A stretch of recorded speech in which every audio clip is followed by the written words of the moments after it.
Après s'être évadé 2 fois et après plusieurs années de fuite, Monsieur Joseph Guzman, le trafiquant de drogue mexicain populairement connu sous le nom d'El Chapo, a été capturé et enfermé derrière l'une des prisons les plus sûres du monde ADX Florence. Mais comment pouvons-nous être tués sûrs qu'il ne s'enfuira plus? Mais qu'est-ce qui rend cette prison si sûre? Ce trafiquant de drogue va-t-il maintenant s'il ne va pas essayer de s'échapper? ADX Florence abrite le pire de la société, ce qu'on appelle communément les monstres de la société, et bien qu'El Chapo ait pu être le trafiquant de drogue le plus impitoyable, de mémoire récente, il y a des criminels dans ce monde qui ne sont pas intéressés par l'argent ou le pouvoir. Des criminels qui veulent juste voir le monde brûler, ces criminels coïncidant avec les atrocités commises par El Chapo. Voici quelques exemples clairs des personnes tordues qui sont détenues dans cette prison. John Kaczynski en 1966, cet homme était professeur de mathématiques à l'université de Harvard. Cet homme a envoyé au hasard 16 bombes artisanales, son seul but était de tuer des gens dans le processus. Lorsqu'il a été capturé et jugé, le seul endroit où il pouvait être envoyé était un endroit aussi sûr que la prison ADX de Florence. Un autre exemple clair est le terroriste international connu sous le nom d'Oumar Abdul Muttalab. En 2009, cet homme est devenu connu sous le nom de kamikaze en sous-vêtements, lorsqu'il a tenté et échoué d'abattre un avion en direction de Détroit depuis Amsterdam. L'avion transportait 289 personnes, aujourd'hui il purge plusieurs peines d'emprisonnement à perpétuité. Ils ont également Michael Swango en garde à vue, un homme si diabolique qu'ils ont dû le surnommer Dr Death. Ce méchant diabolique a utilisé sa licence médicale pour empoisonner des patients et des collègues. Le médecin a assassiné plus de 60 personnes au cours de son règne sanglant. Il n'y a aucun moyen pour que quelqu'un veuille cet homme ou l'un des hommes que nous avons mentionnés ci-dessus ou qui vivent dans cette prison. Mais qu'est-ce qui fait de cette prison ADX Florence l'endroit idéal pour détenir ces monstres? Si vous êtes fan des sujets les plus violents, des crimes les plus dérangeants, des sujets terrifiants et bizarres, cette chaîne est pour vous, alors je vous invite à cliquer sur le bouton j'aime, et à vous abonner à notre chaîne où nous téléchargeons le plus de vidéos fortes que tout le monde ne peut pas voir. La prison ADX de Florence occupe 49 acres de terrain, à la périphérie d'une petite ville rurale du Colorado, construite à l'origine pour abriter 490 détenus. Cette installation impénétrable n'a jamais été pleine et abrite actuellement 343 des criminels les plus dangereux au monde. Est divisée en 6 niveaux de sécurité différents qui varient selon leur niveau de restriction: la population générale, l'unité d'habitation spéciale, l'unité de sécurité spéciale ou l'unité de contrôle intermédiaire ou les unités de transition, et le rang de population 13 générale qui est l'unité la moins restrictive. Tous les détenus de cette unité sont soumis à des confinements de 23 heures avec seulement 1 heure de récréation par jour. Ils bénéficient également des privilèges d'appel téléphonique dont ils disposent. Leur heure de liberté se passe dans une piscine intérieure qui ressemble à une fosse en béton. Elle est construite de telle manière que les détenus n'auront pas de pièce d'identité. Les installations pénitentiaires sont tellement restrictives. El Chapo n'est pas dans cette unité. L'unité abrite des criminels qui ont été considérés comme des groupes terroristes par le ministère de la Justice. Des personnes notoires restent dans cette unité. L'une des caractéristiques déterminantes de cette unité est le fait que les cellules là-bas n'ont pas de douche, mais ils escortent les prisonniers à une douche plusieurs jours par semaine. Encore une fois, le Chapo n'est pas dans cette unité, l'unité dans laquelle réside le baron de la drogue est la plus restrictive et s'appelle le rang 13. Le rang 13 est une aile spéciale de 4 cellules, à l'intérieur de l'unité d'habitation spéciale avant El Chapo. Seuls 2 autres criminels ont été publiquement jetés dans la gamme 13. L'un d'eux est Thomas Silverstein, le criminel le plus violent de l'histoire des États-Unis, et Ramsey Youssouf, responsable de l'attentat contre le monde. Centre commercial en 1993, la raison pour laquelle El Chapo partage une aile de la prison avec les pires criminels de l'histoire, c'est à cause de sa propre histoire et de la maîtrise d'El Chapo de l'art de l'évasion de prison. Donc je nous invite à comparer son ancien prison s'échappe avec la conception de la prison de Florence ADX, afin que nous puissions voir si El Chapo pourrait réaliser une nouvelle évasion. El Chapo a été dans et hors des prisons à sécurité maximale au Mexique, mais il ne purge jamais sa peine car il s'évade de la manière la plus dramatique possible. La première prison dans laquelle il a passé du temps était à Puente Grande, une prison à sécurité maximale. Elle est située à l'extérieur de la ville de Guadalajara. Arrêté en 1995 pour une fusillade sanglante à l'aéroport de Guadalajara. 2 ans avant qu'El Chapo ne vive comme un roi dans cette prison, profitant de tout ce qu'il avait apprécié pendant qu'il était libre, de la bonne nourriture, des femmes, du sport et gérant son trafic de drogue avec aisance, mais le gouvernement mexicain a découvert la corruption et a décidé de l'extrader vers les États-Unis. Tant qu'il ne l'a pas fait, ils appliqueront la peine de mort.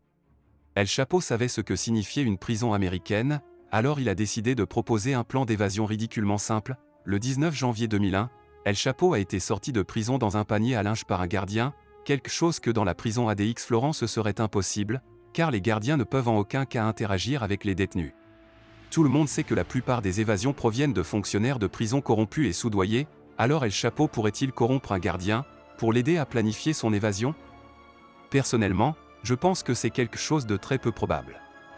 Tous les gardes que vous essayez de soudoyer seraient déjà partis, à travers un processus de vérification rigoureux, il serait extrêmement difficile de les soudoyer, car les gardes et les prisonniers sont constamment tournés et surveillés de près. Au-delà de cela, quiconque complote pour libérer les prisonniers de cet établissement serait considéré comme des ennemis de l'État, ils peuvent aussi être considérés comme des hommes morts, il n'est pas prudent d'aller contre les États-Unis d'Amérique. Revenant au sujet des évasions d'El Chapo, la deuxième évasion de prison a eu lieu après 13 autres années, lorsqu'il a été arrêté à nouveau, cette fois grâce à un effort conjoint entre la Drug Enforcement Administration des États-Unis, la DEA et les marines mexicains. Le date de sa capture était le 22 février 2014 et cette fois ils ont tous fait de leur mieux pour s'assurer qu'il serait difficile de s'échapper de sa cellule, il n'y avait pas de fenêtre, les détenus n'étaient pas autorisés à se parler, et ils étaient interdits d'approcher les membres de sa famille. Le Chapo a passé 23 heures à l'isolement, dans une cellule qui avait un lit, une douche et un lit simple. Toute visite familiale devait d'abord être approuvée par un juge et le seul luxe qui lui était permis était d'avoir des produits d'hygiène personnelle. Mais même avec toutes ces restrictions, un peu plus d'un an plus tard, El Chapo s'est à nouveau échappé. Le grand Chapo avait trouvé un angle mort pour les caméras de sécurité dans la salle de bain de la cellule. Après des mois de communication avec ses hommes, le Chapo est entré dans cette douche et a disparu, mais comme c'est là qu'il devient plus fou, il s'avère qu'elle les hommes de Chapo, dirigés par sa femme, avaient creusé un tunnel d'1 kilomètre de long pendant 4 mois, étaient directement sous la douche, à l'aide d'une montre intelligente dans laquelle ils avaient été introduits en contrebande, ils ont pu localiser l'emplacement exact de leur tunnel. En faisant une comparaison avec la super prison ADX de Florence, cette méthode ne leur aurait servi à rien et certaines des raisons pour lesquelles El Chapo a pu amener les membres de son gang à construire un tunnel en dessous, c'est parce qu'il avait acheté le terrain qui l'entourait. La prison, là aussi au Mexique, ils avaient réussi à obtenir un autre gardien corrompu pour faire passer la montre intelligente en contrebande. En plus de cela, la prison avait un angle mort, ce qui ne se produit pas dans la prison ADX de Florence. C'est une forteresse dont la construction a coûté 60 millions de dollars, elle est entourée de rochers de tous côtés et il y a une base militaire à quelques kilomètres seulement de la prison. Aussi dur qu'ils essaient, il n'y a aucun moyen pour El Chapo d'acheter un terrain autour d'une prison qui appartient au gouvernement fédéral. Sans parler de ces hommes, il leur serait difficile de percer un tunnel dans cette région, à part qui va lui faire passer une montre en contrebande?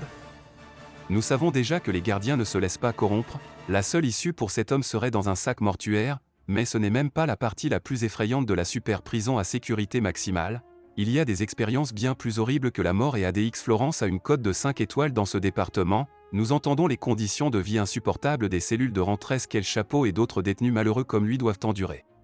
La vie au rang 13 est si mauvaise que les anciens gardiens ont discrédité la prison, la qualifiant d'inhumaine et ce n'est pas exactement à cause de tout type de mauvais traitement, mais à cause de l'isolement et du silence assourdissant.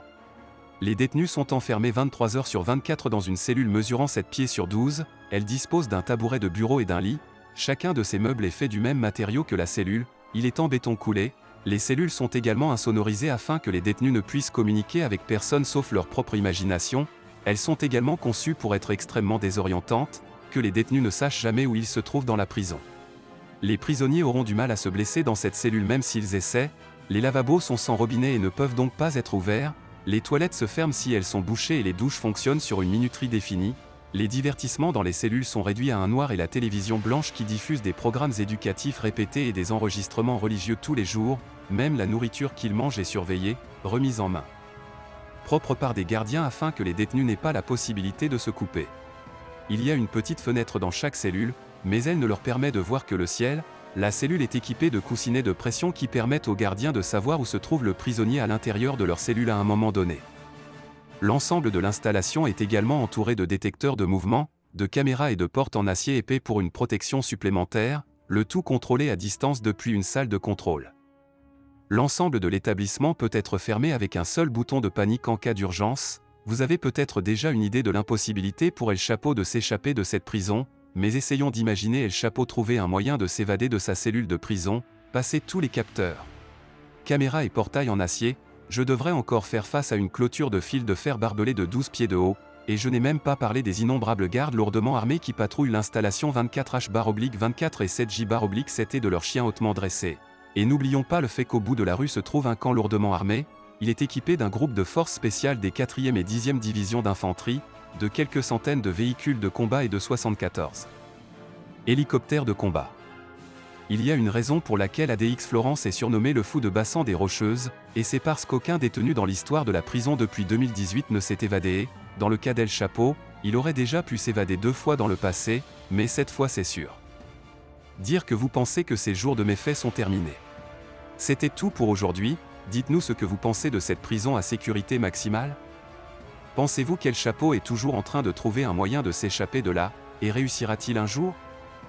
Si vous avez aimé cette vidéo, n'oubliez pas de vous abonner, de laisser un like et d'activer la cloche de notification, pour ne pas rater les informations les plus choquantes et violentes.